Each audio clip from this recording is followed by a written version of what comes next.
여러분 안녕하세요. 여의도 너머 TV 닭간다. 오늘 수요일 진행을 맡은 경민정입니다. 이렇게 추운 날씨에도 닭간다를 한다는 생각에, 여러분 만난다는 생각에 아주 훈훈하게 달려왔는데, 이야, 오는 길에 입김이 어는 경험을 처음으로 했습니다. 이렇게 패딩 위에다가 이게 퍼가 붙어 있는데 퍼에 막 고드름 같은 게 생기더라고요.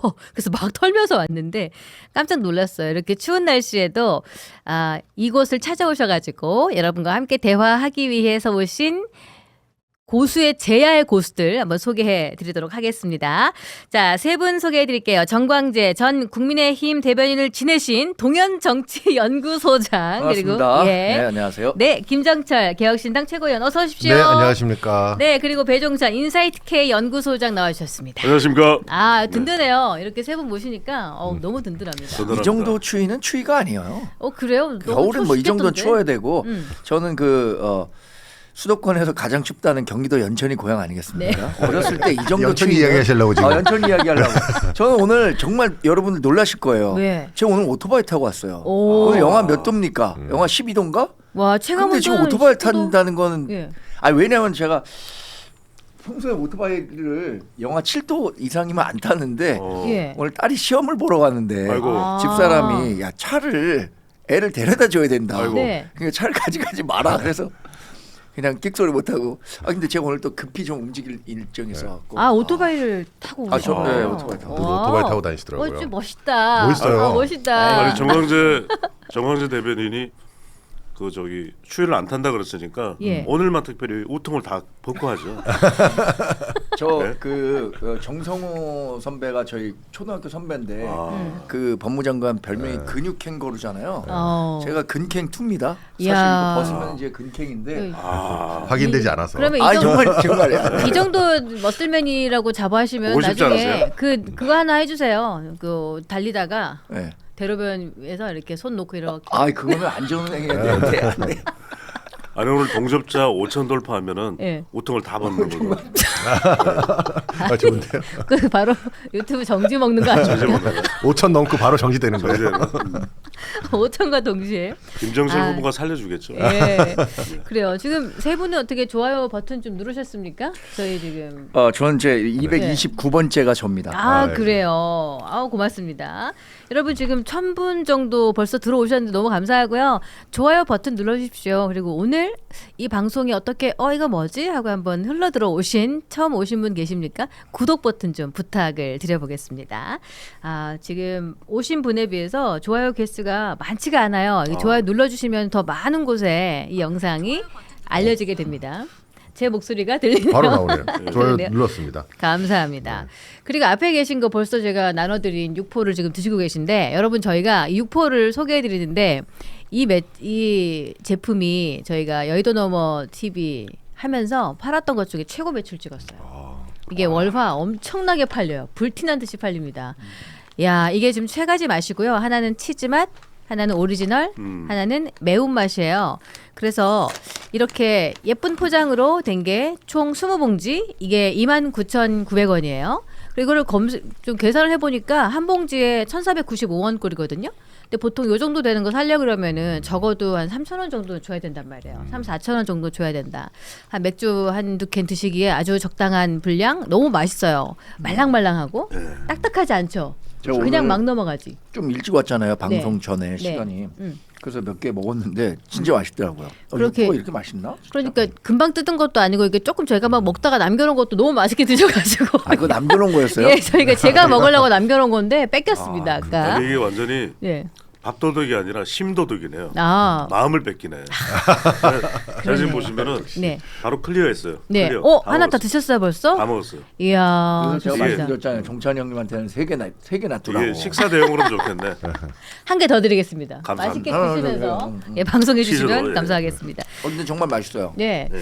여러분 이게 지금 네이버 검색창에 여의도 너머 여의도몰 검색하시면은 바로 또 입장 가능하시고요. 그렇게 구입도 하셔도 되고 지금 링크가 바로 화면에 걸리죠. 여기 들어가시면 손쉽게 선택하실 수가 있고 혹시 뭐 대량 주문이나 아니면은 이렇게 인터넷으로 주문하는 거 조금 불편하신 분들은요. 전화로 알려주세요. 아래 전화번호 나가고 있습니다. 151-5280 여의도몰 담당자가 아주 친절하고 상냥하게 안내를 해드리고 있습니다. 이게 진짜 치맥이 아니라 육맥이네요. 그러니까 네. 이것 때문에 맥주를 먹게 되는 거야. 그러니까 제가 짧게 말씀드리면 이것 때문에 먹게. 아니 육포가 왜 이게 육포가 우리가 역사적인 음식이냐면 네. 몽고가 유럽을 확 지배하잖아요. 네. 역대 지구상에 있었던 제국 중에서 가장 넓은 땅을 지배한 이 국가가 몽골이에요. 예.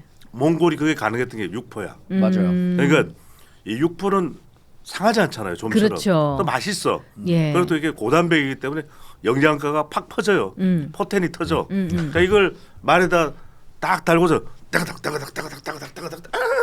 이러면서 전 유럽을 예. 하를 쏘면서 그러니까 에너지원이 된다. 그렇죠. 적은 양으로도. 이게 바로 육포예요. 예. 그래서 이제는 치맥이 아니라 육맥이야. 여러분 요것 때문에 아마 맥주 한 캔 시원하게 드실 일이 생길 저를 겁니다. 이것 때문에 부른 거죠. 제가 분석 내용은 없잖아. 근데 맞아. 정혜권님 말씀하신 것처럼 정말 이걸 이렇게 먹다 보니까 네. 이게 좀 이른 시간이긴 한데 야 맥주 한잔 하고 싶다 이런 생각이 들 정도로 맛있고 땡겨요. 아까 그 육포가 이 몽골의 힘이었다 그랬잖아요. 예. 이걸 이제 물에다 누우면 이게 샤브샤브가 되거든요. 샤브샤브 아시죠? 예. 샤브샤브도 몽골 그 오. 이게 기병이 몽골리안 바베큐, 몽골리안 바베큐. 이렇게 했던 거라잖아요. 네. 그러네요. 여러분 좋습니다. 이렇게 여러분의 일상에 에너지 자원이 될 육포를 한번 선택해 보십시오. 이게 불티난 듯이 팔리고 있는 여의도몰의 최고 매출을 찍은 아주 기분 좋은 제품. 저도 집에 가는 길에 하나 주문을 해서 가려고 이게 합니다. 부드럽네요. 왜냐하면 육포 예. 중에서 질긴 것도 있어요. 네. 이빨 나가요. 근데 진짜 부드럽네. 아니, 육포를 녹는다는 표현을 잘 안 쓰잖아요. 근데 녹네. 입에 그렇죠. 넣으니까. 이게 치즈가 좀 들어있어서 그런 네, 입에 살살 녹아요. 쫀득쫀득하고 맛있습니다. 여러분 한번 콕 찍어 선택해 주시면 좋겠습니다. 좋아요. 그럼 오늘 한번 이슈를 건드려 봐야 될 텐데 그 전에 우리 김정철 최고위원 네. 같은 경우에는 소문이 어떠냐면 이분이 왜 자꾸 버스 광고에 나오냐 이런 이야기를 하세요. 그 제가 책을 최근에 출간을 해서요. 출판 기념회 준비하시죠? 네네. 이야기 좀 그래서 해주세요. 제가 이제 원래 라인 펀드 사건이라 그래서 네. 금융 피해자들 대리를 계속 해왔는데 그거 관련돼서 한 2년 전부터 계속 원고를 써왔습니다. 그래서 이제 은행은 왜 사기꾼이 되었나라는 네. 책을 최근에 출간을 해가지고 적극적으로 홍보하고 있는 상황이고요. 예. 이제 31일 날 예. 토요일 날 2시 반에 성화마토홀이라는 곳에서 네. 이번에 출판 기념회. 근데 이제 보통 일반적인 출판 기념회는 뭐 후원금 받고 그러잖아요. 네. 저희는 그런 거 일체 없습니다. 그래서 아예 함이 없고 그래서 책을 다 사오셔야 돼요. 다 밖에 사오시고 미리 링크로 신청하시면 그냥 무료로 다 입장할 수 있는 대신 책을 사셔야 됩니다. 그게 인상적이었어요. 이게 여기 들어오는 입장권은 네.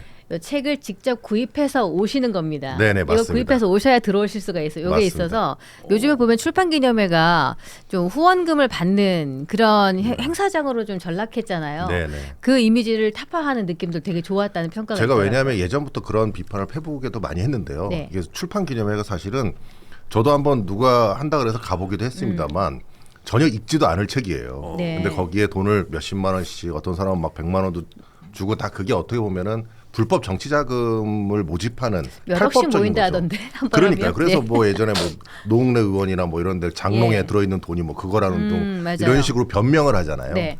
그러니까 이런 것들을 이번에 바꿔야 된다. 그래서 제가 이번에 한번 적극적으로 출판 기념회지만 실질적으로 북콘서트 형식으로 하면서 네. 전혀 그런 걸 받지 않고 깨끗하게 하는 걸 한번 보여드리고자 아니 그럼 합니다. 김정철 변호사 그 버스에 나오는 그 광고의 주인공이에요? 네, 맞습니다. 난 누군가 했어요. 오. 아니 그러니까 무슨 뭐 보셨구나. 무슨 펀드 관련 그러니까 네, 나오고 저거 있어요. 나오는데 예. 내가 못 알아본 게 사진하고 얼굴이 달라 지금. 네, 지금 저게 아니, 좀 사진 조작이 보면- 좀 됐습니다. 사진 저게. 보면서 제가 이게 잘생겼다. 저 사람 누구지? 뭐 이병헌처럼 생겼네 이랬는데 좀 죄송합니다. 자기 사진을 써요. 저게 그러니까요. 사진이 왜 저랬을까요? 근데 좀 살이 좀 빠지신 것 같아요. 지금. 네네. 예. 뭐 그렇게 살이 좀 빠졌다고 얘기를 하시는데 그렇게 많이 빠지는 않은데 저번에 한라산 갔다 오고 좀 더 빠진 것 같습니다. 한라산 갔다 오고 네. 나서 아직까지도 그 후유증에 아니 개혁신당 분들이 네. 한라산 후유증이 심하더라고. 그래요. 이동훈 수석 대변인은 아직도 다리가 진짜? 후들거려요. 어떡해요. 김성전은 못 올라갔잖아. 맞아요. 정말요? 못 거기 올라갔어. 못 올라가요? 못 올라갔죠?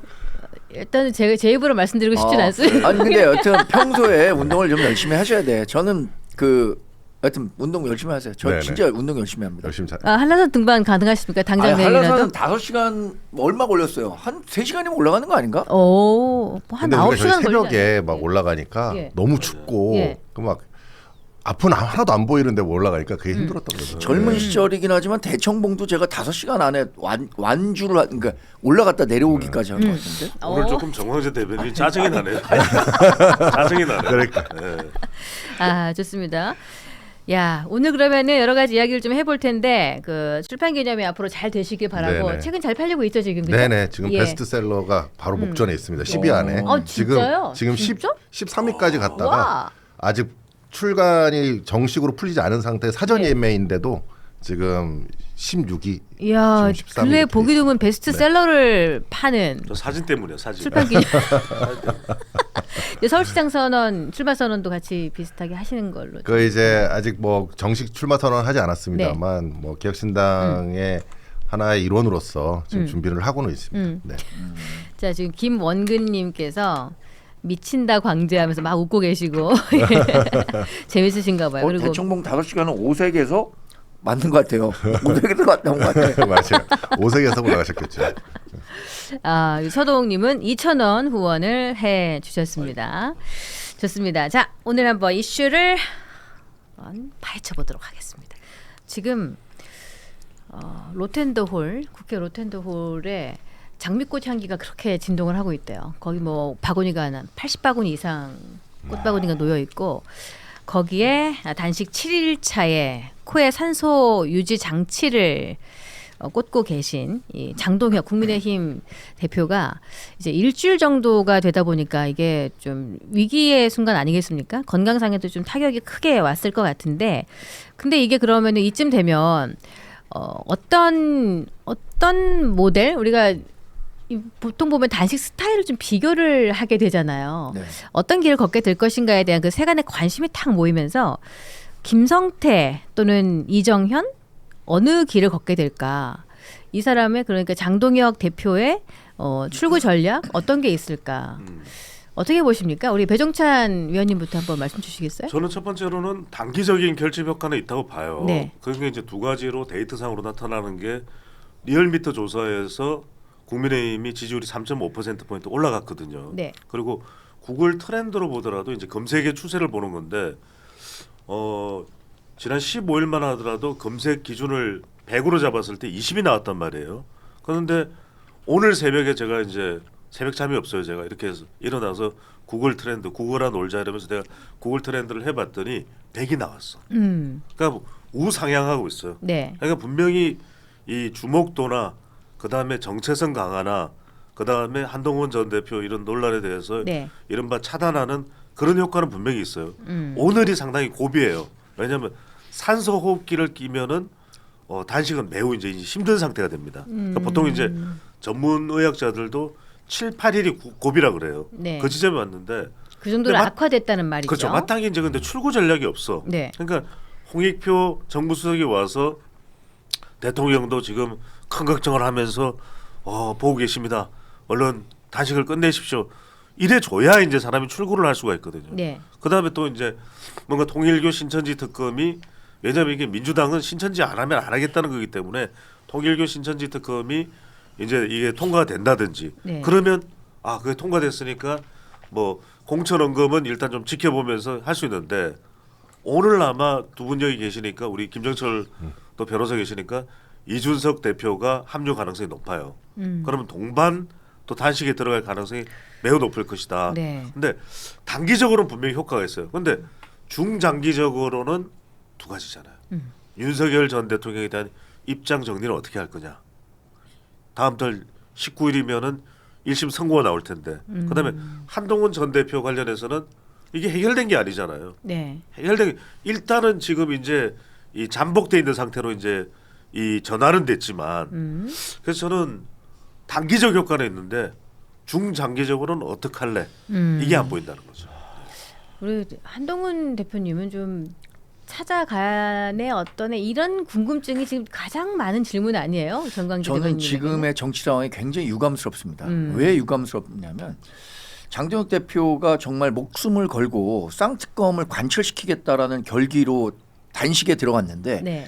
온통 뉴스의 중심은 이 쌍특검을 민주당이 받을 것이냐 받지 않을 것이냐 여기에 있는 것이 아니라 한동훈 전 대표가 단식장에 와서 장동혁 대표를 격려 또는 위로해 줄 것이냐 안 할 것이냐 예. 여기에 집중되고 있잖아요. 그러니까 뉴스가 그 장동혁 대표는 정말 그 달을 가리키면서 단식하고 있는데 그 손끝만 보면서 아 거기에 한동훈 전 대표가 오냐 안 오냐 여기에만 관심을 가지니까 정말 부담스러워요. 그리고 한 전 대표가 가느냐 가지 않느냐는 저는 지금 한 전 대표의 그냥 결단만 남았다고 봐요. 그런데 모든 정치 행위가 막 정말 밀려서 하는 식이 되면 본인도 이게 그런 거잖아요. 물론 사춘기 소년이란 특성이 있지만 네. 공부해라 이러면 안 해요. 근데 자기가 느끼고 아 공부해야겠다라고 하면 정말 열심히 공부하거든요. 지금도 한동훈 전 대표에 대해서 당 내외에 있는 모든 사람들이 한동훈 전 대표 가야 된다 뭐 이렇게 얘기를 하고 있으니까 네.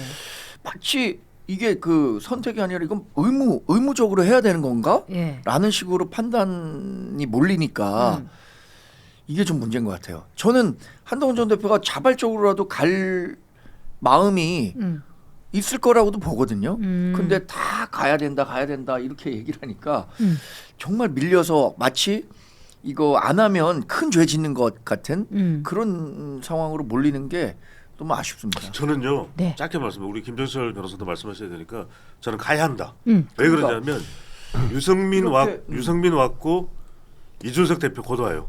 이준석 대표 전에 도착해야 돼. 이미 가신 거 왔어요. 아닌가요? 뭘 갔어요. 이미- 이준석 이미 왔어요. 가- 아홉 시에 왔어. 사진을 찍어버렸어 벌써. 왔어. 네, 내가 네. 육포 먹다가 잊어버렸는데 이게 늦었어. 이미 늦은 거야. 늦었어요. 그러니까 한동훈 전 대표가 타이밍을 놓쳐버린 거예요. 네. 아니 이게- 타이밍은 늦지 않았다고 봐요. 좀 저는 이야기를 뭐, 들어봐요. 네, 그래서 네. 홍익표 수석도 타이밍을 놓쳤고 그래서 저는 그나마 그래도 오늘 오후 2시에는 가라. 네. 3시나 가야 된다. 음. 그래서 가는 게 뭐냐면 저는 명분을 확보하는 거고 네. 지금 최영두 의원이나 대안과 미래에서 어떤 이야기를 하고 있냐면은 그 이야기를 하고 있거든요. 제명 풀어야 된다. 근데 저는 안 풀 것 같아요. 제명은. 예. 그렇다 하더라도 한동훈 전 대표가 미래의 본인의 정치적인 이 기반을 남겨놓기 위해서는 가는 게 좋다. 근데 대신 아무도 데리고 가지 마라. 혼자 혼자 가라. 혼자. 예. 혼자 힘 빼고 넥타이 매지 말고 까만 이 티에다가 네. 까만색 이 티에다가 그냥 양복 재킷 걸치고 가서 한 10분이라도 네. 쫙 이야기 좀 나누고 둘만 좀 이야기를 나누겠다고 하고 저는 그러고 올 필요가 있다. 그래서 먼저 한동훈 대표에게 기대를 걸었던 분들이 많이 계신데 이준석 대표가 지금 귀국을 하자마자 귀국하기 전부터 내가 달려가겠다 이런 의지를 막 표명하고 오늘 아침에는 두 분이 또 계신 투샷이 딱 공개가 되면서 네. 이게 또 속보로 뜨더라고요. 네, 네. 무슨 대화를 좀 나누신 거예요? 뭐 저 구체적인 대화 내용은 저도 듣지 못했습니다만 어쨌든 귀국을 서둘러서 지금 오늘 아침에 일찍 지금 바로 오자마자 네. 지금 서둘러서 지금 방문을 했고 그 의미는 일종의 이제 보수가 새로 이번에 굉장히 연합할 수 있는 아주 좋은 기회라고 생각을 하거든요.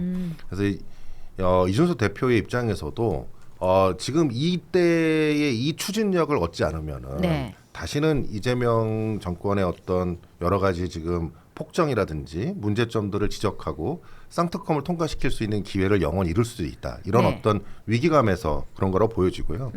한동훈 전 대표께서도 저는 가셨으면 좋겠다라고 생각을 하는데 네. 그 이유는 뭐냐면 사실은 지금 제명이나 뭐 이런 것 때문에 사실은 굉장히 그 뭐라 그럴까 서로 대립각을 세우고 있는 과정에서 네. 사실 장동혁 대표의 이 단식으로 약간 어떻게 보면 한동훈 전 대표에게 기회의 장이 열렸을 수도 있는 거거든요. 네. 이게요. 같이 연합을 할 수 있는. 그러면 이때 기회를 이용해서 장동혁 대표와 손 잡고 위로도 해주시고 이런 것들을 보여주시면은 저는 이번에 정말 뭔가 보수도 어떤 특정 아젠다에서는 같이 연합할 수도 있겠구나.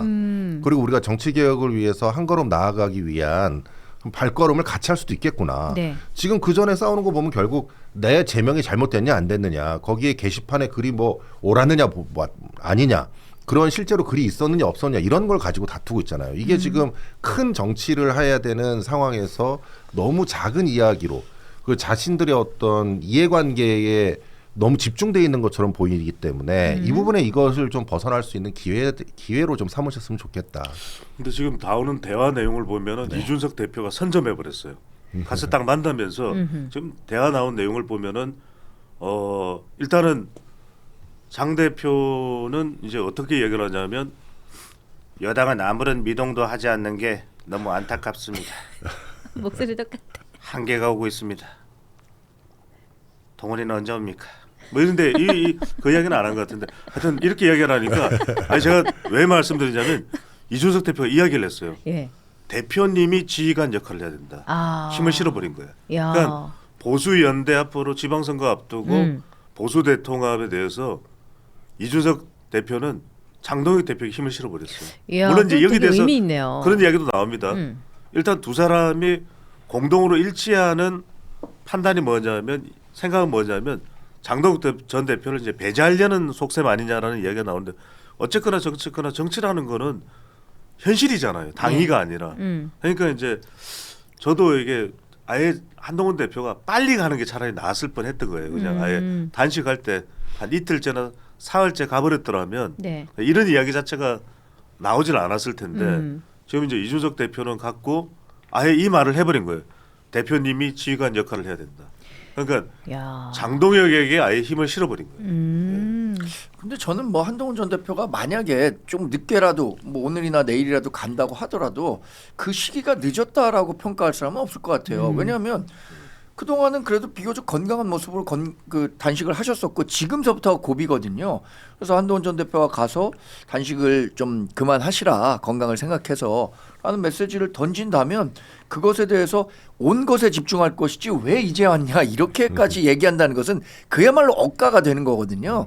그래서 그런 억가식으로 이게 생각하고 말하는 분들에 대해서까지 평가할 일은 아니라고 생각하고 여튼 지금은 한동훈 전 대표 그냥 본인의 결단이 남은 거라고 생각합니다. 주위 사람들은 여러 이야기를 했을 거예요. 뭐 여러 얘기했을 겁니다. 권하고 있는 쪽이 좀 많다고 보십니까? 찾아가야 되는 걸로? 저는 한번 6대4 정도로 봅니다. 권하는 쪽이 권하는 쪽이. 그리고 그러니까 이건 찬모진에서 한 6대4 정도고 네. 한 전 대표와 그동안 좀 이렇게 대립했던 분들 그런 네, 분들은 뭐 열에 아홉이 아니라 열에 열은 다 와야 된다 이렇게 얘기를 하고 있으니까 그 분위기는 계속 있는 것 같아요. 이게 개인의 감정이 좀 격양돼 있고 불편한 것들이 여러 가지 있었겠지만은 요 장동혁, 한동훈 이 두 분 간에는 누가 먼저 상대를 포용하는 액션을 취하느냐의 그런 경쟁 아닐까? 그래서 만약에 장동혁 대표가 제명을 하지 않고 단식에 들어갔으면은 한동훈을 포용하고 자기가 희생하는 게 되고 이번 같은 경우에는 제명을 당했음에도 내가 찾아가가지고 단식 이렇게 하면 위험하다. 네. 같이 우리 한번 투쟁하자. 이 한마디를 좀 하게 되면은 장동혁이 저걸 고집할 수 있을까? 어떻게 보세요? 저도 말씀하신 그런 취지에 따라서 한동훈 전 대표께서 이번이 아주 중요한 어떤 정치적인 행보가 되실 수 있을 것 같아요. 왜냐하면은 지금 가처분이나 뭐 이런 걸 통해서 제명을 법적으로 다툰다. 그러면 제가 봤을 때는 이제 이길 수가 없습니다. 왜냐하면 재심을 하지 않겠다고 했잖아요. 재심에 본인이 관여하지 않겠다고 하면 이미 본인의 어떤 절차를 포기한 거거든요. 그럼 이제는 정치적 행보를 해주셔야 돼요.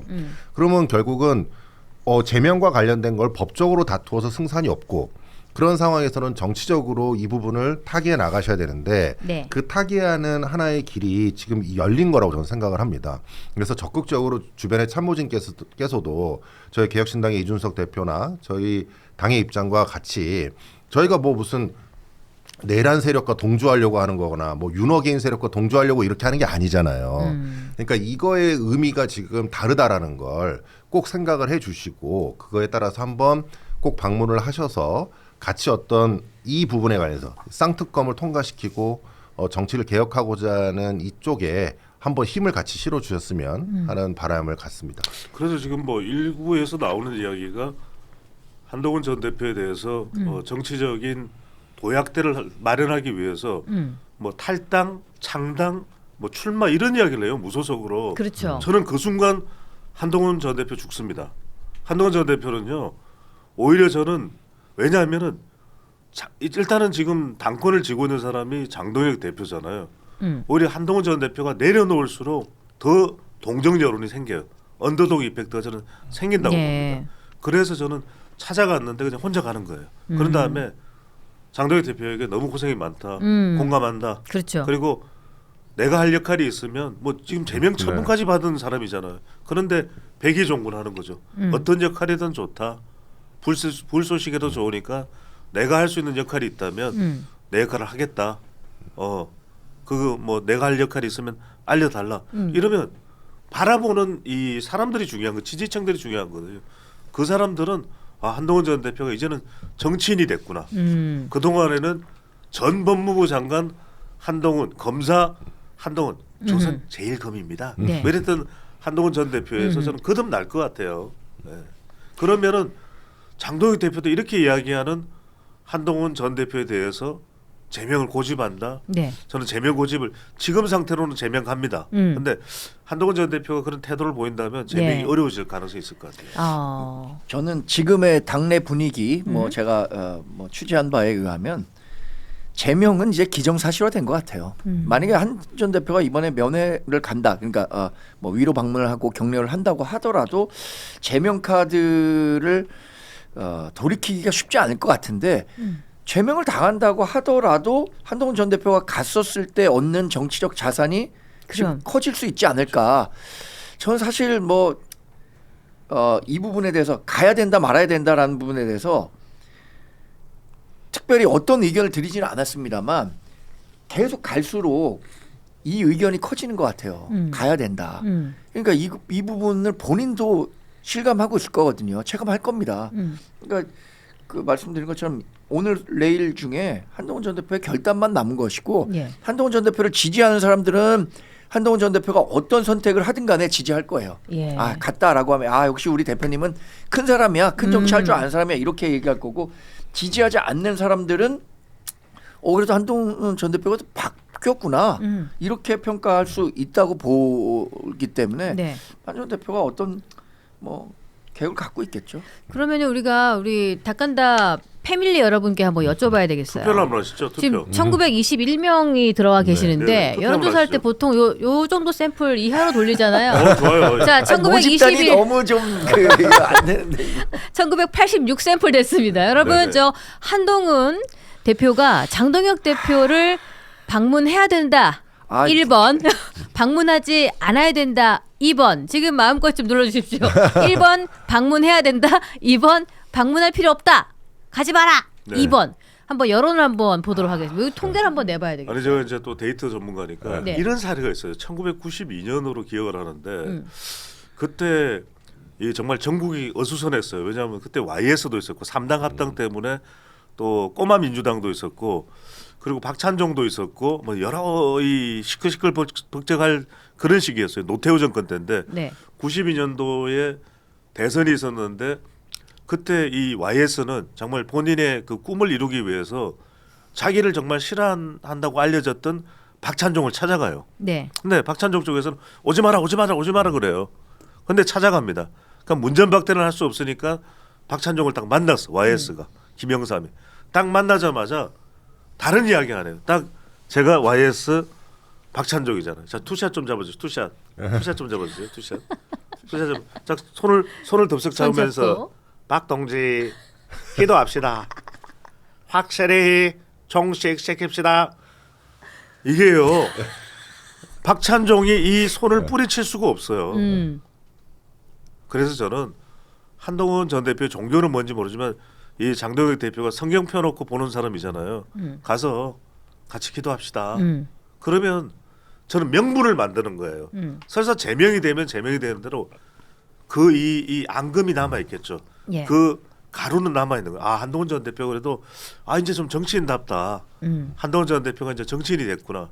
그러면 이제 이준석 대표는 완전 정치인이 됐고 한동훈 전 대표도 정치인으로 거듭나야 돼요. 그 계기가 저는 찾아가는 것으로서 그 하나 분기점이 될 수 있다는 말씀입니다. 좋습니다. 이렇게 좀 찾아가고 또 이준석 대표는 또 장동혁의 리더십을 좀 밀어주시고 네. 또 다음 스텝은 또 뭐예요? 이 대표의 다음 스텝은? 저는 뭐 이준석 할까요? 대표가 제 개인적인 생각으로는 예. 이준석 대표가 보수를 대변하는 하나의 지도자의 모습을 계속적으로 보일 것이다. 예. 저는 그게 지금 여러 가지 행보를 통해서도 지금 드러나고 있다고 생각이 되고요. 지금 중요한 건 보수가 계속 분열하고 있는 가운데 네.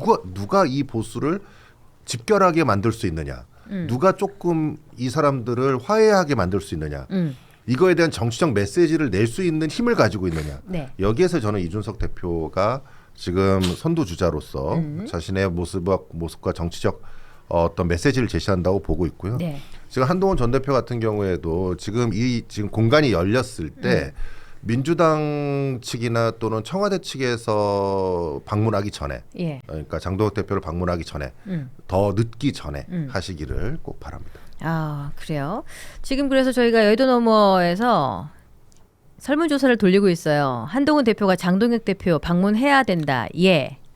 그리고 아니요. 두 가지로 나눠서 하고 있고 지금 470표가 총 투표가 되고 있거든요. 네네. 어느 정도 퍼센트가- 결과예요? 퍼센트가 쫙 올라가고 있는데 가야 된다지 뭐. 51대 49인데.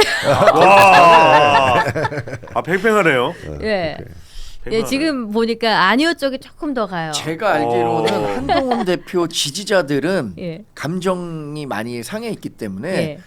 아니 어차피 제명 정해져서 정말 정치 보복성으로 네. 제명하는데 그리고 이 단식에 대해서 한동훈 전 대표를 지지하는 사람들 얘기입니다. 네. 이거 당내 리더십 확보용이다. 그리고 한동훈 전 대표 찍어내기 용 단식인데 거기 왜 가냐라고 감정적으로 상해 있는 건 사실이에요. 그럴수록 가야 되는 거 아니야? 그런데 그 이제 민주당 지지자들이 그걸 이용해 갖고 말이죠. 예. 장동혁 대표를 공격해 또. 뭐 어떻게 공격하냐면 그거 봐. 너 지금 특검 관철시키려고 하는 게 아니라 내부용이잖아. 이렇게. 한동훈 그 전 대표 찍어내기 내부용 아니야. 맞아. 그거 왜 우리가 응해야 돼? 이런 식으로 돌아가니까 저는 비꼬는 정말 거지. 유감인 건 뭐냐면 네. 장동혁 대표가 이 한동훈 전 대표와 관련한 단계 게시판 문제를 네. 어떤 식으로든 마무리 지은 다음에 단식했었으면 훨씬 더 민주당이 부담스러웠을 겁니다. 예. 한동훈도 이준석도 뭐 유승민도 오세훈도 장동혁도 다 특검하라고 이렇게 단식 예. 하면은 민주당 부담스러웠을 것 같은데 지금 민주당이 다 모든 패널들이 빠져나가는 구멍이 그거예요. 아이 그거 특검하려고 그러는 거 아니다. 다 저 꿍꿍이가 있어서 하는 단식이다. 이런 식으로 빠져나가고 있거든요. 그런 식으로 해서 이게 뭐 단식하는 사람은 힘들어 죽겠는데 자꾸 옆에서 비아냥거리는 사람은 좀 없었으면 좋겠고 그러니까요. 일단 뭐 누가 자꾸 문전성시를 이루긴 해요. 자꾸 찾아오는 사람이 많아지고 그렇죠. 그 찾아가면 찾아갈수록 뭐 공천 욕심이 있어서 그러냐 이런 소문이 돌긴 하지만은 그래도 정치가 좋은 방향으로 나가기 위한 중이니까 과정이니까 아무튼 우리 대표자 분들께서 조금 마음을 내려놓으시고 협치하는 모습 보여줘서 민주당이 보기에도 와 우리 견제 세력이 드디어 완성되는 거야? 약간 완전체가 되는 거야? 이런 좀 불안감을 느낄 수 있는 뭔가가 나왔으면 좋겠다는 생각을 드리면서 지금 계속해서 투표가 이어지고 있습니다. 609분 투표해 주셨는데 지금 총 2033분 들어와 계시거든요. 많이 와. 들어와 주십시오. 조금 있다가 좀 더 보고 지켜보고 이러다가 결과를 우통 한번. 벗는 거 아니에요? 벗어야 돼. 전 가겠는데. 우리가 이러다 우통 벗어야 수요일 프로그램이 2,000 넘고 이러니까 지금 많이 들어오신 거거든요. 그렇죠. 평균 시청률보다 높아졌습니다. 네네. 이 세 분의 조합이 아주 좋다는 이야기가 아니, 막 정광재의 올라오고 있어요. 우통이죠. 그러니까요. 우리 김정설 변호사의 사진이고 혹했어 지금. 그리고 우리 소장님의 성대모사. 그렇죠. 아니 근데 성대모사. 상대모사에 아주 탁월하세요. 정말 어떻게 이렇게 잘하시는 거예요? 그러니까. 이제는 한계에 왔습니다. 그러니까 산소기를 목소리가 끼고 생각하고 있습니다. 잘 흉내내시는 것 같아요. 동훈이는 언제 오나? 동훈이는 언제 오나? 준석이는 왔는데. 지금 620분 투표하셨고 정확히 5대 5가 되고 있는 상황입니다. 그래요? 그 정도구나. 네, 조금 더 지켜볼게요. 예, 좋습니다. 다음 안건으로 한번 넘어가 보도록 하겠습니다. 이해훈 이 사람이 공직자로서의 어떤 자질이 있는지 국민 여러분들께서는 와 뭐 이런 사람이 다 있나 생각하셨겠지만은 이걸 또 검증을 해야 된다 그러니까 그런데 검증이 자꾸 불발되면서 오히려 이해훈에게 부담을 덜어주는 것이 아니냐. 이해훈이 그 검증장에 나와가지고 자기가 소리 지른 그거를 직접 들어야 된다. 그래야 된다. 국민들만 듣고 계셨으면 너무 당황스럽고 화가 나는 일 아니겠습니까? 근데 이게 이 대통령이 이렇게 말했어요. 이해운 후보자를 어렵게 모신 만큼 인사청문회는 필요하다 생각합니다. 라고 했습니다. 과연 이제 이 대통령의 선택만 남는 길로 가느냐? 우리 청문회 앞으로 어떻게 될까? 의견 주십시오. 저는요 국민의힘이 극반전을 했으면 좋겠어요. 제발 임명해달라. 제발 임명해달라. 네. 저는 이게 이해운 후보자가 임명되면 이재명 정부의 최대 폭탄이 될 거예요. 왜냐하면 지금 핵심 지지층들까지도 이탈 조짐이 보여요. 그런데 생각해 보세요. 우리 김정철 변호사도 계시고 우리 정강재 대변인도 정치하는 분들이니까 강선우 만약에 임명했다면 어떤 일이 벌어졌을까요? 여성가족부 장관으로 지금 활동하고 있는데 이번에 그 공천원금이 터졌다. 김병기 원내대표가 뭔가 다른 꿈을 꾸고 있는데 이런 게 터졌다. 이해운 후보자가 또 뭐가 있을지 몰라요. 저는 그래서 오히려 국민의힘이 지금 극반전 임이자 금융권에 계시는 분은 아니에요. 임이자입니다. 임이자 위원장. 네네네. 예. 재경위원장. 아, 그렇죠. 재경위원장 또 이자니까요. 네. 근데 이제 저는 오히려 임명하라라고 이야기하는 게 나을 것 같아요. 네. 왜냐하면 지금 국민의힘 상황이 뭔가 이 정부의 지지율을 따라가기가 매우 힘든 상황이야. 예. 대통령 지지율도 대통령은 쓸 카드가 많잖아요. 근데 사람이 한 사람 알 박히면 그건 빼내기 힘들거든. 대통령이 제일 힘들 때가 인사가 망조가 들었을 때는 지지율이 급락을 합니다. 예. 기억하실 거예요. 2019년에 조국 임명했다가 대통령 지지율이 맞습니다. 30%대까지 내려갑니다. 그 높던 문재인 지지율이 제가 조국입니다. 저는 억수로 잘할 겁니다. 난리가 났죠. 근데 그것처럼 저는 아예 이해운 후보자를 임명을 하라. 예. 제발 부탁합니다. 우리 국민의힘에서 다 찬성해드릴게요. 다 임명하십시오. 그러고 나서 지금 우리 천하람 이 원내대표가 또 많은 천하람이고요. 우리 준석 대표 잘 갔고요. 네, 정광재 많이 먹었네요. 근데 그래서 천하람 원내대표가 또 비망록을 가지고 있잖아요. 예. 임명하고 난 뒤에 까는 이걸 거야? 한 페이지씩 까는 거예요. 아. 그럼 어떻게 되겠습니까? 이건 대통령은 미쳐버리는 거죠. 그것도 그럼- 기획예산처 장관. 그렇죠. 기획예산처 장관이에요. 그럼 이해운 장관은 장관이 됐다 그러면은 국회의원 시절에도 그렇게 자기 언론 노출된 거 기사 부정적 기사에 그렇게 민감하다 그러는데 그 예산처 직원들 죽어나가겠다. 그러니까 이제 얼마 소리를 지를까? 점수가 나오겠죠. 예. 6월달 업무 부처 보고할 때 네. 난리가 나겠죠. 그러니까 제가 드리는 말씀은 그거예요. 대통령이 완전히 이 시스템 에러가 발생할 정도의 이 작동을 할 수 있기 때문에 네. 그냥 해라 제발 플리즈 예. 제발 임명해라. 음. 저는 극반전을 이루어야 되지 않나 싶은 생각이 듭니다. 저도 뭐 사실 국민의힘이 왜 보이콧했는지 조금 의아합니다. 물론 뭐 재경위원회 의원들의 고심 뭐 없는 바 아니겠지만 어쨌든 우리 편으로 넘어온 공을 저쪽에 전달해 줘야 돼요. 네. 그러면 이 청문 보고서를 채택하지 않더라도 물론 뭐 민주당 단독으로 채택할 수도 있습니다. 다수니까. 네. 하여튼 청문회를 통해서 이재명 대통령이 임명을 하든 임명하지 않든 정치적 결론을 내릴 거 아닙니까? 그런데 두 개 다 모두 이재명 대통령의 유리한 결론은 아니에요. 임명하면 임명하는 대로 임명을 철회하면 철회하는 대로 이재명 대통령에게 불리하게 작용할 것 같거든요. 네. 근데 지금 왜 이런 식으로 진행했는지 좀 쉽게 이해하기 어렵고 이재명 대통령은 만약에 청문회가 정상적으로 진행됐다라고 하면 네. 임명하지 않았을 것 같아요.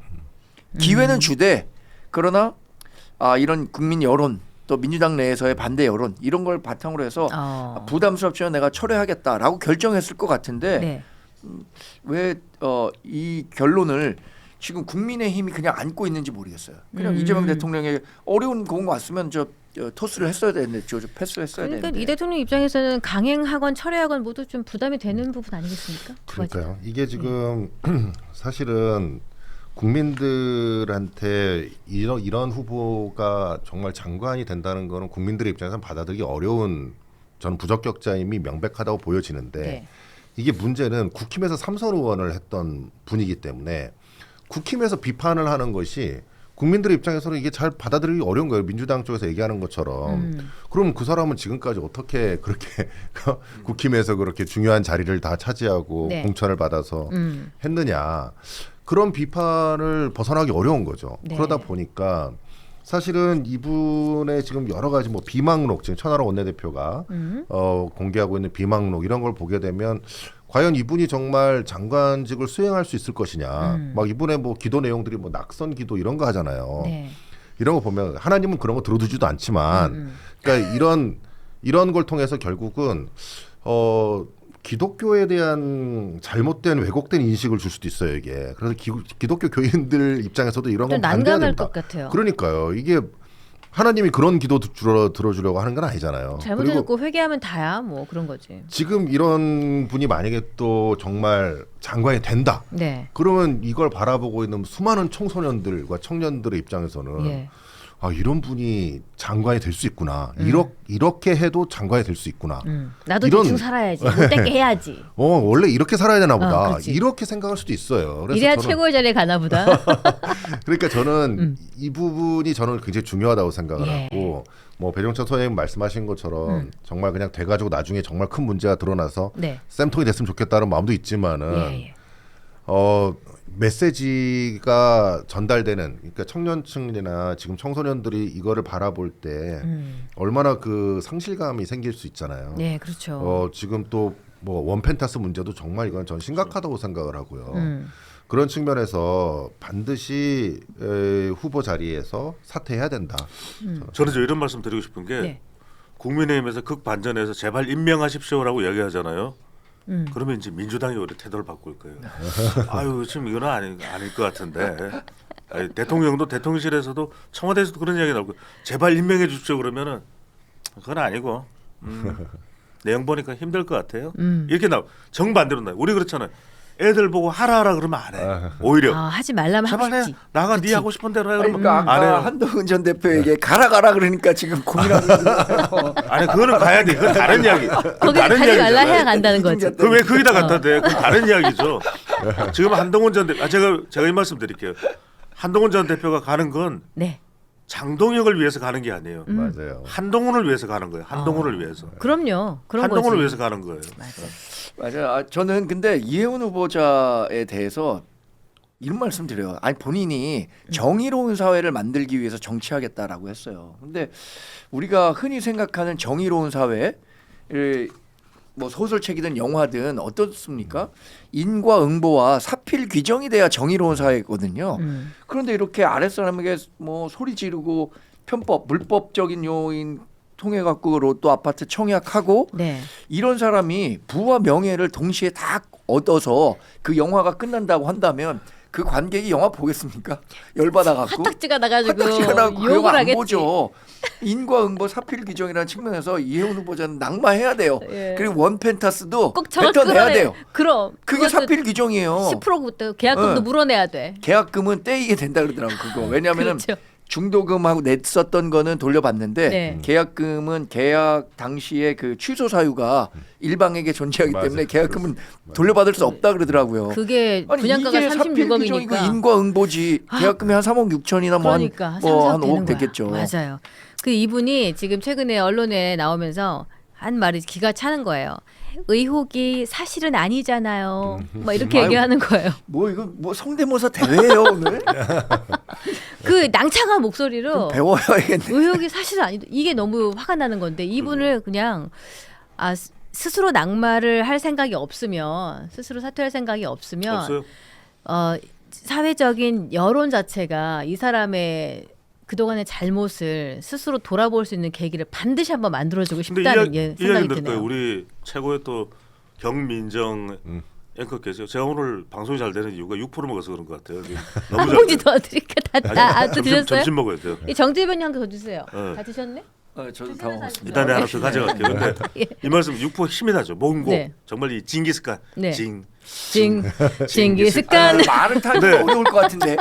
말이 죽죠. 할 말이 없어요. 네. 근데 중요한 거는 뭐냐면 이거죠. 지금 진짜 잘못됐어. 우리 김정철 변호사는 아까 광고의 그 사진 말고는 다른 책 잡을 게 없어요. 근데 오늘 또 호탕하고 당당하시잖아요. 근데 네. 김경시 의원 그 소환 조사 받을 때 태도 봤습니까? 그리고 강선우 의원 소환 조사 때 태도 봤습니까? 그렇게 공천헌금 이야기 나오고 보좌관 갑질도 있었던 사람이 저는 원칙을 정해서 삶을 살아왔습니다. 뭐죠 이게? 그러니까 공천할 때는 이게 1억씩 받아야 된다는 원칙이었나 봐요. 정말 정치인들이 낯짝이 두꺼운 거예요. 그래서 누군가 저한테 물어보더라고요. 아 배추도사 정치인들은 피부 껍질이 달라요? 그런 걸 물어보는 사람도 있어요. 진짜로. 낯짝이 두껍다고? 얼마나 황당했으면 말이 예. 돼요. 그러니까 지금 똑같아요. 이혜훈 후보자, 강선우, 김경 태도 보세요. 아나무인.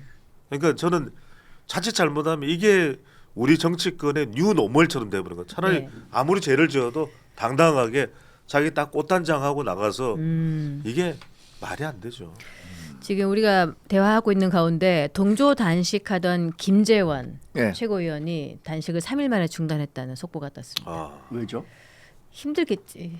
배고픈 거야. 아니 근데 그 전에 4일을 먼저 한 분도 지금 하고 계신데? 그런데 아마 이 정도로 고통스럽다는 거예요. 예. 그리고 이런 것도 있을 것 같아요. 스포트라이트가 자기한테 안 오거든. 그래 할 맛이 안 나지 않을까? 그런 그 하는 입장에서도 책임감의 정도도 좀 다르겠죠. 예, 다르겠죠. 저는 강선우 의원이 어제 저는 원칙이 있고 그 원칙을 지키는 삶을 살아왔다라고 얘기했는데 나는 받으면 받은 만큼을 해준다. 이게 원칙인 것 같아요. 근데 내 1억 받았으니까 받은 내 만큼 1억 해주는 받은 만큼은 준다. 응? 그러니까 다음에도 나한테 주면 나는 준다. 맞네. 그러니까 오고 가는 정이 있는 그 원칙이 있는 거죠. 그래서 받은 게 있으니까 그래서 나 반드시 살려준다. 인터넷 밈 중에 진짜 유명한 밈이 있어요. 되게 예. 재밌게 어떤 봤는데 거예요? 뭐냐면 이웃집 아주머니가 뭐 이제 그 이사를 와갖고 뭐 이제 떡을 돌리니까 나와서 하는 말 선생님이 숙제를 시험을 쳤는데 네모 5칸이에요. 가장 적절한 말 뭔지 알겠다. 고맙습니다 또는 감사합니다인데 이 꼬마애가 할머니랑 오래 살았던 예. 꼬마야. 그러니까 그 꼬마는 뭐라 그랬냐면 답에 뭘 이런 걸 다.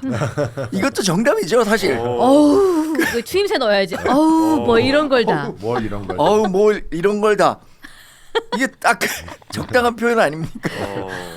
뭐 받았을 때? 그러니까 뭐 공천 줬으니까 1억 꿀꺽 할 수 있고 공천 못 주면 또 이게 또 자기 원칙에 어긋나니까 꼭 챙겨야 되는 상황이었던 거예요, 이 사람은. 아니 지금 SBS 단독 보도 나왔는데 네. 이 1억 원을 강선우 의원이 받아서 전세금으로 썼다. 아주 고마워하더라. 아니 이게 원 펜타스에서 이어서 1억 전세금이에요. 이게 국민들이 볼 때 납득이나. 근데 여기에 대해서는 대통령이 이런 방구도 없잖아요. 한때는 여성가족부 장관으로 임명을 하려고 했었던 인물이고 네. 지금은 또 이혜훈 후보자는 원페타스 이야기가 나왔는데 또 지명을 해놓고 있는 상태고. 그러니까 너무 이게 불감정이에요. 이런 이 부정과 비리나 이런 것에 대해서. 근데 이게 강선우 그때 장관 후보자 시절에도 여러 가지 뭐 재산 논란이나 뭐 남편의 직업 관련해서도 남편 되시는 분이 유명 로펌 네. 소속 그럼요. 변호사고 그럼 이 사람이 그 로펌에 있었던 기간이 한 10년 가까이 된다 그러면은 해마다 벌어들이는 금액을 계산해 보면은 그 사람이 번 것만 한 4-50억은 된다는 기본적으로 아무리 못 벌어도. 근데 이 사람의 재산 내역이 뭐 2억? 뭐 2억 미만이었는데 얼마 신고가 된 게 없고 근데 그렇게 하면서 자기 돈으로 집을 구하기는 싫고 누가 준 걸로 전세금 내고 뭐 의정 활동하고 이러는 겁니까? 이게 되게 뭐가 안 맞아요, 아니, 이분이. 실제로 그 여성가족부 후보자 청문회 과정에서 남편이 번 30억 어디 갔나? 강선우 재산 미스터리 이런 기사가 있었어요. 맞아요, 그랬어요. 남편이 30억을 최근 5년간 받았거든요. 근데 이런 얘기를 하니까 그 근로소득이잖아요. 네. 근로소득은 한 50%가 세금이에요. 30억이니까 세금 내고 한 없다 15억 이런 정도. 거예요? 예. 아니 그래도 15억은 15억이라는 어디 돈이 갔냐? 어디 가고 15억 어디 갔냐? 강선우 의원이 어떤 남편분과 전세금을 마련하기 어려울 정도의 재산 상황은 아닐 것 같은데. 그렇죠. 그걸로 그걸 고마워하면서 그렇다. 말도 안 되는 거죠. 왜냐하면 참. 국회의원 세비만 해도 4년간 일을 하면 4억이 넘어요. 그리고 예. 정치 자금도 있고 하기 때문에 거의 개인 돈 쓸 일이 없어요. 그 맞아요. 4억 어디 있어요? 국회의원들이 자기 돈 내면서 막 밥 사고 이런 거 잘 없잖아요. 정치 자금이 들어오니 후원금 들어오니까. 그러니까 돈이 없다라는 게 아니 일반 서민들하고 비교해보면 연봉이 1억이 넘어요 국회의원들이. 저는 이걸 집중 조명해야 돼요. 네. 사회에서 연봉 우리 김정철 변호사는 아실 거예요. 1억 넘는 어디 로펌에서 변호사면 밤을 새고 일합니다. 근데 국회의원들 보세요. 지금 뭐 엉뚱한 막 뭐 하고 그리고 무슨 공천원금 받고 네. 저희가 또 어디서 군림하고 구의원들 예. 또 무슨 시의원들. 그러니까 저는 이게 완전히 바꿔야 돼요. 예. 지금 예 말씀 주십시오. 네. 이게 저는 뭐 어제 원칙을 지키는 삶을 살아왔다는 말에 굉장히 분노했는데 네. 지금 요 진술들이요.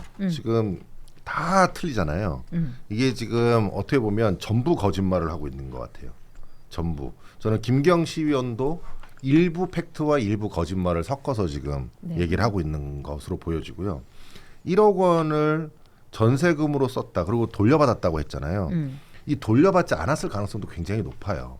저는 제가 생각하기에는 이미 공천이 됐는데 왜 돌려줬겠어요? 만약에 돌려줬다면 협박을 받지 않고서는 돌려주지 않았을 거라고 생각합니다. 그리고 만약에 전세금으로 썼다 그러면 네. 전세금으로 쓴 내역과 관련돼서는 계좌로 이체를 해야 전세금을 납입하지 현금으로 전세금을 주는 경우는 없잖아요. 그렇죠. 왜냐하면 받는 사람들도 임대인이나 뭐 이런 사람들도 그걸 현금으로 받으면 이거 어떻게 방법이 없습니다. 그리고 자료를 남겨야 되니까 오히려 자료를 계좌를 남겨야 되고 남기지. 본인들도 나중에 맞아요. 문제가 생기기 때문에 네. 그러면은 결국 이제 경찰이 계좌 압수수색을 저는 했으리라고 보는데 만약 안 했으면은 경찰들 다 직무유기로 다 잡아야 됩니다. 근데 네. 어쨌든 계좌 압수수색을 했을 텐데 그 계좌에서 임대 뭐 전세금으로 썼다 그러면 전세금으로 얼마가 나갔고 그 내용도 다 나올 거 아니에요. 예. 그럼 거기에서 정말 1억이 거기에 쓰였는지 이걸 확인해야 되는데 이게 지금 결국은 핑퐁 싸움의 또 중요한 법리적 쟁점 중에 하나는 만약에 이제 그 즉시 반환을 하잖아요. 그러면 김경한테 몰수 추징을 합니다. 그 금액을. 김경한테. 예. 그런데 만약에 이게 몇 개월 뒤에 돌려주잖아요. 그러면 돌려줬더라도 강선우 의원한테 몰수 추징하게 돼 책임이 있어요. 있다. 법상. 예. 그러니까 지금 이게 즉시 반환했느냐 아니면 나중에 줬느냐에 따라서 누가 추징이 되느냐가 또 달라집니다. 금액에 대한 추징과 벌금이나 이런 부분들이. 지금 그리고 어쨌든 이게 특가법으로 굉장히 중한형을 선고될 상황이어서 지금 우리의 지금 핵심은 경찰이 언제 영장을 청구하느냐 이게 경찰의 진위가 있느냐를 확인할 수 있는 아주 중요한 부분이고요. 죄명의 지금 뇌물죄 부분을 확실하게 적시해가지고 하는지가 지금 불명확해요. 그래서 이 사건은 명백한 뇌물 사건이기 때문에 반드시 구속영장을 청구를 해야 되고 이런 사건들의 특징은 뇌물을 공유한 사람도 구속을 해야 됩니다. 그래야 예. 객관적 진술이 나와요. 예. 만약에 지금 이 상태로 계속 불구속 상태에서 진술을 다 하고 있잖아요. 네. 통상적인 뇌물 사건하고 너무 달라요. 통상적인 뇌물 사건은 반드시 구속을 시킵니다. 왜냐하면 구속을 시키면 이 사람들이 자신들의 어떤 죄척, 자신이 구속되지 않고자 하는 마음 때문에 객관적 진실을 말할 가능성이 높아져요. 그런데 이게 불구속 상태에 있으면 계속 비공식적으로 진술을 맞춥니다. 서로 간에 이거 이렇게 맞추게 되니까 이렇게 되었을 때에 나중에 실체 진실이 정말 왜곡돼서 드러날 수 있어요. 네. 그리고 재단돼 가지고 잘려 가지고 드러날 수 있으니까 반드시 관련자들을 구속해야 된다. 특히 보좌관 구속해야 됩니다. 그렇죠. 이 남보좌관 구속을 해야 예. 객관적인 팩트를 얘기해 줄 거예요. 근데 저는 지금 김정철 변호사하고 다른 게 아마 사람들은 이 배추도사가 검사가 되었다면 또 검사가 된다면 제일 싫어할 것 같아요. 이미 증거는 다 인멸됐어요. 생각해 보세요. 지금 출국 금지도 안 했었죠. 그다음에 디가우징 했죠. 모든 내용을 지워버리는 거잖아요. 그리고 뭐 휴대폰도 바꿨죠. 어떻게 하긴 하겠어요. 그러니까 두 사람 다 나와서 태도 자체가 뻔뻔스러울 정도로 당당한 거예요. 원칙을 지키는 삶을 살아왔습니다. 이러고 앉아 있고 표정 하나 안 바뀌고 그런 말을 무슨 하지? 공항에 들어왔을 때도 저는 체포될 거라고 생각을 했어요. 그런데 가만히 놔두잖아요. 네. 그러면 집에 돌아가서 뭐겠어요? 있는 자료 다 지울 거란 말이에요. 근데 왜 제가 이런 말씀드렸냐면 민주당 전당대 돈봉투 사건 아시잖아요. 그죠? 허종식 의원, 윤관석, 임종성 전 의원 2심이에요. 2심 네. 무죄 났어요. 재판부에서 뭐라고 얘기합니까? 이게 증거 자체가 위법이기 때문에 돈을 받았든 안 받았든 증거 자체가 위법이기 때문에 그냥 무죄예요. 근데 2심에서 무죄이기 때문에 대법원 가면 거의 무죄될 거예요. 돈봉투 사건 돈 받았는데 무죄야. 지금 그러면은 김경, 네. 강선우 의원은 더군다나 남편이 또 변호사잖아요. 네. 이미 통팍 굴린 거예요. 코치를 하고 있네. 증거 다 없앴고 하면 이거 우리 일단 1심에서 집행유예 나올 거고 네. 그다음에 2심은 무죄일 거야. 네. 이미 이 생각하고 들어간 거예요. 그러니까 이 사건에 지금 출연자가 3명이지 않습니까? 네. 예, 그 3명 중에서 누가 주인공이 될 거라고 보세요? 보면은 누가 거짓말하는지 보이지 않아요. 뭐 강선우 의원이 뭐 거짓말하는 거는 거의 명백해 보이고요. 문제는 이게 이제 말씀하신 것처럼 수사가 제대로 이루어지지 않아서 나중에 결론적으로는 마치 기소한 것처럼 보이지만 최종적으로 무죄가 나올 수가 있습니다. 이런 식으로 되게 되면. 왜냐하면 지금 증거는 다 없고 사람들의 말잔치거든요. 말이 다 진술이 어긋나잖아요. 그럼 법원에서 진술이 다 틀리기 때문에 이거를 신빙성을 인정하기가 어려워집니다. 이게 여기에 전략 중에 하나일 거예요. 또 하나는 제가 이제 계속 검경 수사권 조정과 관련돼서 계속 과거부터 얘기를 하고 있는데 도대체 뭐가 검찰개혁이냐. 이게 지금 과거의 경찰분들 저도 이제 형사 변호사 사건으로서 경찰 단계 검찰 단계 다 들어가서 보면 네. 압수수색 과정에서 적법 절차를 준수하는 그 차이가 네. 극명합니다. 그러니까 경찰분들은 사실은 법을 제대로 인식하지 못하는 경우가 많아요. 실무에서. 네. 그래서 위법의 소지가 있는 것들을 잘 인지하지 못합니다. 경찰 스스로. 그러니까 지금 이건 많이 개선돼야 되겠고 앞으로 개선될 수 있을 거라고 생각하지만 그런 것 때문에 결국 수사가 나중에 이루어져서 기소가 돼도 위법 수집 증거로 무죄가 되는 경우가 너무 많고 네. 이런 부분 때문에 이번 수사에 있어서도 저는 특검이 필요하다고 계속 얘기하는 거예요. 예. 특검을 통해서 강선우 의원만 이건 해서는 안 됩니다. 지금 보면은 이게 여기에 강서구에 있는 강선우 의원에만 지금 이 문제가 있겠습니까?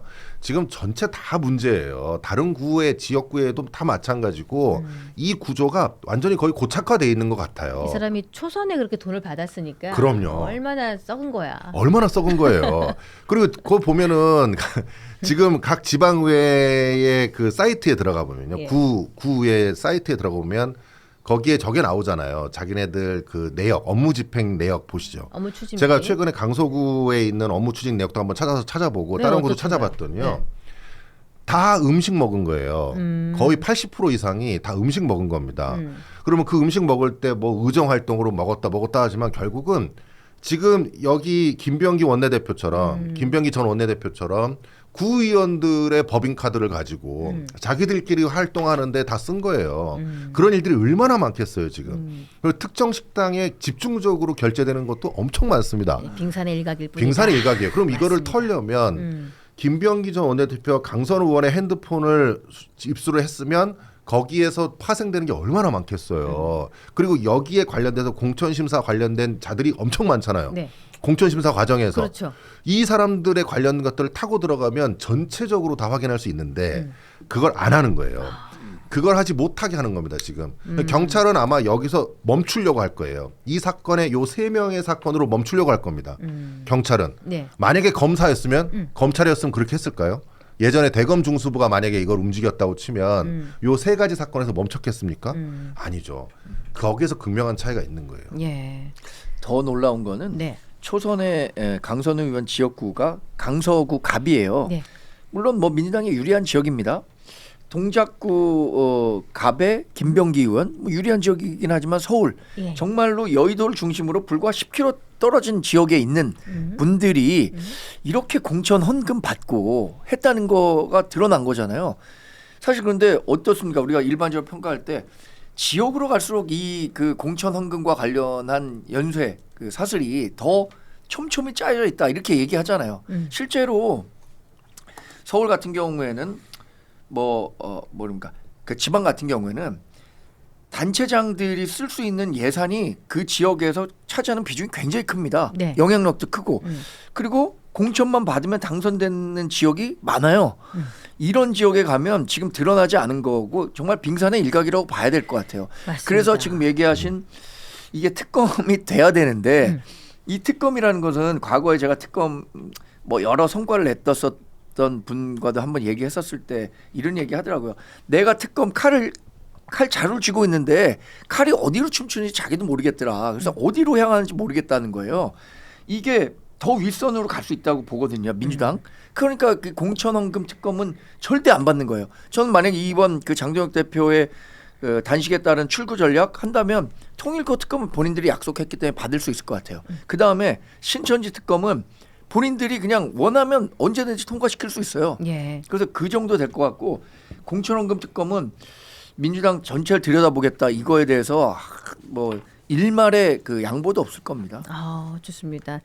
이런 의견들이 있다는 걸로. 자, 강선우 의원 그래도 본인이 지금 여러 가지 정황상으로도 국민께 큰 불편한 심기를 끼쳐드린 점 스스로 좀 반성하는 모습을 보였으면 좋겠다는 국민의 한 사람으로서 좀 의견을 드립니다. 요 하나 얘기를 좀 하고 넘어갈 텐데 지금 이재명 대통령이 신년 기자회견을 하고 있어요.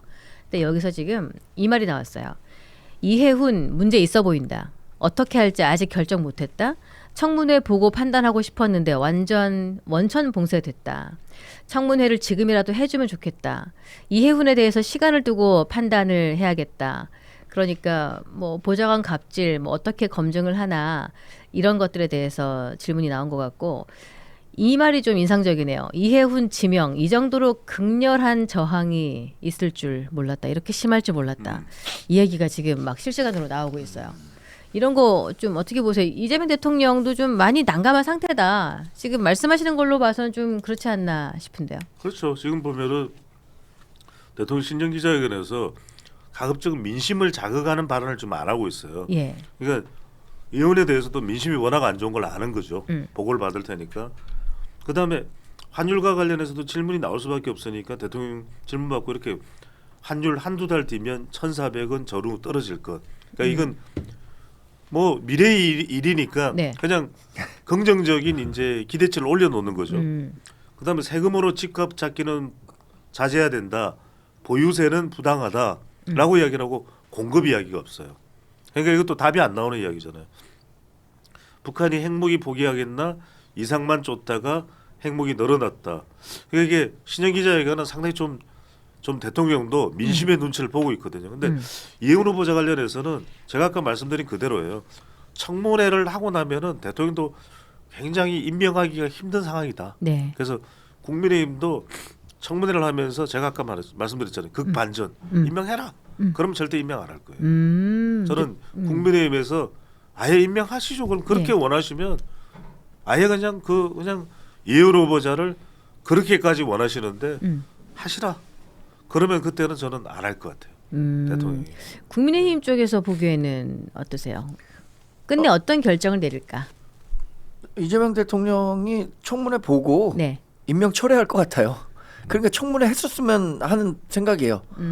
왜 이거 하면 여하튼 아까 말씀드린 것처럼 공을 이재명 대통령에게 이게 굉장히 어려운 문제거든요. 예. 이훈 후보자와 관련한 건 지금 국민 여론이 충분히 성숙돼 있어요. 이 사람 이대로 가면 안 된다. 예. 그렇기 때문에 이재명 대통령 본인이 자기랑 어떤 개인적으로 친분 관계가 있는 사람도 아니고 네. 국정 운영하는데 도움이 될 것 같지도 않은데 굳이 데리고 가겠다라는 생각 안 할 것 같거든요. 그래서 그 청문회를 끝으로 이재명 대통령이 공을 넘겼으면 이재명 대통령 두 개 다 하여튼 부담스러운 결정이거든요. 네. 임명을 강행하건 철회하건 그럼에도 임명 철회 가능성이 크다고 보는데 그거 하지 않은 점이 뭐 좀 이상하고 저는 이번 기자회견에 이 질문 왜 안 나오는지 모르겠어요. 한학자 통일교 총재 만났냐 안 만났냐 이거 질문했었어야 되는 거 아니에요? 근데 너무 민감하니까 이거 기자들이 눈치 보고 안 하나? 어떻게 생각하세요? 바람이 불기 전에 눕는 경우도 있습니다. 모르겠습니다. 아니 왜냐면 한학자 총재 만났냐 안 만났냐가 이번 통일교 특검과 관련해서도 중요한 이슈 가운데 하나거든요. 예. 직접적으로 이재명 당시 대표가 만났다. 이거 녹취는 없어요. 그런데 이재명 대표 측에서도 만나고 싶어한다라는 녹취는 나왔거든요. 네. 그 이후의 상황은 어떻게 됐는지 궁금한데 대통령실 그러니까 청와대는 이 이슈와 관련해서 한 번도 얘기한 적이 없습니다. 그러면 본인이 만났다 안 만났다 두 개 다 답하기 어려운 거예요. 일단 안 만났다 그러면 실제 만났다. 네. 만났는데 안 만났다 그러면 거짓말이니까. 통일교가 야 잘 걸렸다 너 이제 5년 내내 너 만난 거 내가 갖고 있는데 이렇게 되는 거고 안 만났다라고 하더라도 이렇게 그 뭡니까 만났다 하더라도 굉장히 부담이고 그러니까 두 개가 좀 외통수에 걸리는 거죠. 그러니까 대답 안 그러네요. 하거든요. 근데 오히려 이제 대통령은 이렇게 대답을 했어요. 야당 국민의힘을 겨냥해가지고 통일구 신천지 특검 속으로는 안 하고 싶을 것. 그러니까 이제 대통령이 뭐 한학자를 만났는지 안 만났는지를 떠나서 이건 통일교 신천지 특검이 되더라도 네. 오히려 야당 쪽에 더 불리할 수 있다. 국민의힘이 더 부담스러울 수 있다. 일단 밑밥을 깔고 가는 거죠. 네. 지금 개혁신당 입장에서 보시기에는 우리 이해훈 후보자를 장관 후보자로 지명한 것 이게 약간 뭐 민주당이나 이재명 대통령 차원에서는 정치적인 공격으로 좀 비춰줬던 것도 있잖아요. 네네. 그래서 그거에 대한 역풍 된소리를 맡고 있는 것이 아닌가 이런 생각이 좀 들기도 하는데 어떻게 보세요? 저도 그렇게 생각을 해서 저도 과거에 그런 얘기를 했는데요. 이해훈 후보자 지명을 통해서 어떻게 보면 약간 보수를 분열시키는 네. 일종의 미사일을 쏜 것과 같다 이제 그런 얘기를 한 적이 있었는데 이제 그 미사일을 다시 이제 반대로 예. 역으로 받게 되는 지금 상황이 된 거예요. 네. 어쨌든 이재명 대통령께서는 이 부분과 관련되어서 이번에 명확하게 답변을 해주셔야 된다고 생각합니다. 아직 지명 처리를 결정하지 못하셨다고 했는데 했으면 좋겠다. 적극적으로. 두 번째는 환율 이야기를 오늘 하셨네요. 보니까. 근데 환율 이야기는 대통령 입에서 나오면 안 되거든요. 그게 이제 환율이 어떻게 될 것이다. 이렇게 이제 하는 순간 마치 정부가 환율을 결정하는 데에 개입할 의지를 보이는 것처럼 보이게 되면 미국이나 글로벌 정세 그 경제 관점에서 봤을 때는 굉장히 위험합니다. 네. 근데 지금 환율이 너무 올라가가지고 사실은 환율이 오른다는 건 결국 국민들이 보이지 않는 세금을 내는 거와 같아가지고 이 부분에 대한 방어를 해야 되는 부분이나 또는 어떤 정책적인 안정성을 추구하는 거는 노력해야 되는데 이렇게 적극적으로 얼마가 될 것이다 이런 식으로 얘기하시는 것은 좀 너무 즉흥적으로 잘못 얘기하신 것이다 이렇게 생각이 되네요. 자 그럼 오늘 아까 슈퍼챗을 주신 분이 계셨어요. 네, 아까 슈퍼챗을 주신 분이 아까 성남 총각님이 하나 보내면서 저한테 뭐라고 얘기했던 것 같은데. 아 성남 총각님이 10,000원 주시면서 광재형님은 산은 잘 타시는데 라인은 잘 못 타시네요. 뼈 아픈. 다들 그본 것 같다. 지금 그래서 우리가 한동훈 대표가 장동혁 대표를 방문해야 된다 이거를 설문조사를 띄웠잖아요. 네네. 저희가 2022 샘플을 돌렸습니다. 와우. 그 가운데 참석하신 분이 1,364분 계십니다. 와우. 그러니까 50% 이상이 52% 이상이 참여를 하셨고 결과가 51대 49예요? 5대 5야. 5대5 진짜 정말요? 아. 야 그렇게 팽팽해요? 아 근데 이게 팽팽할 수 5대 있어요. 5인데요. 팽팽할 수 있어요. 어떡하지? 반만 나가야 되나? 그러니까 문고리 잡고 반만 나가야 되나? 어떡하지? 이 개혁 그러니까 좀 약간 중도 지형에 있는 사람들도 5대 5란 얘기네. 그렇죠. 그러네요. 여기 또 한동훈 와, 그 이게 또 대표 지지하시는 분도 많이 의외다. 계세요 여기에. 네, 그렇죠. 그 아닌 분도 계시고 이런데 야. 감정상으로 생각하면 못 가요. 저도 네. 한동훈 전 대표가 감정으로 생각하면 갈 수 없어요. 왜냐면 이렇게 제명 처분 당하고 네. 그 뒤에는 장동혁 대표가 있다는 거 뻔히 알 텐데. 근데 정치는 결단이라는 말씀 드렸잖아요. 이럴 때 오히려 한동훈 전 대표의 외연이 확장되는 거예요. 이거를 좀 활용을 하셔라. 그렇죠. 좀 마음이 많이 불편하시겠지만 누가 먼저 해내느냐의 싸움인 것 같아요. 그럼요. 그냥 서로가 폭탄 딱 들고 있다가 폭탄 터지기 전에 던져버려야 되는 건데 그걸 네. 들고 앉아 있으니까 여기서 터지면 안 되는 거거든. 그런 것 같습니다. 이렇게 설문조사하니까 재밌네요. 저희가 중도 지향적인 분들이 많이 계시거든요 여기에. 아, 그럼요. 중도죠. 그래서 이런저런 생각들을 모아보니까 와 또 이렇게 하니까 결정을 잘 하셔야겠다 보통 생각이 벗어야죠, 듭니다. 이제. 3,000명, 5,000명이 안 됐어요. 그래요? 여름이면 5,000명 될 수도 있겠네요. 진짜. 저희가 지금 매일매일 발전하고 있기 때문에 그렇습니다. 예, 계속 저 구독자가 PT 늘어나고 선생님을 새로 구했는데. 우리 정광재 국민의힘 전 대변인님이 아주 고통받는 그날까지. 예. 준비를 하고 계시거든요. 오토바이를 타고 다니면서 띠릴랄라리랄라 이런 거 아니겠습니까? 아, 예. 멋지게 단련하셔가지고 오빠 갈려죠. 민소매 셔츠를 입을 수 있는 입고 여름에 볼 수 있는 날까지 한번 해보도록 하겠습니다. 퀸이 되는 거죠. 퀸. 맞습니다. 지금 뭐 프로그램 거의 말미에도 1,800분 넘는 분이 아이고. 떠나질 않고 이렇게 지켜주고 계시고 너무 감사하고요. 여러분 나가기 전에 좋아요 한 번씩만 더 눌러주고 제가 이제 수요일 고생이 되는 거죠. 우리 환영합니다. PD님이 적극 환영입니다. 너무 좋아하시고 계십니다. 네, 예, 좋습니다. 감사하게 생각을 하고 있고요. 좋아요 그리고 구독하지 않으신 분들 구독 버튼 한 번만 눌러주시면 감사하겠습니다. 그리고 저희 여의도몰에서 아주 멋진 상품들 많이 팔고 있는데 이번 주 컨셉은 육포예요. 육포가 아주 핫해서 최고 매출을 찍고 있다는 것 말씀을 드리겠습니다. 이게 간단하게 먹기에 너무 좋고 참 쫀득쫀득하고 맛이 참 좋아서 여러분의 그 간식 시간을 채워줄 수 있는 아주 최고의 제품이 될 거라고 생각이 됩니다. 선택을 부탁드리겠습니다. 추운 날씨에 세 분 또 앞으로 자주 뵀으면 좋겠습니다. 네. 고맙습니다. 네, 감사합니다. 네. 고맙습니다. 감사합니다. 육포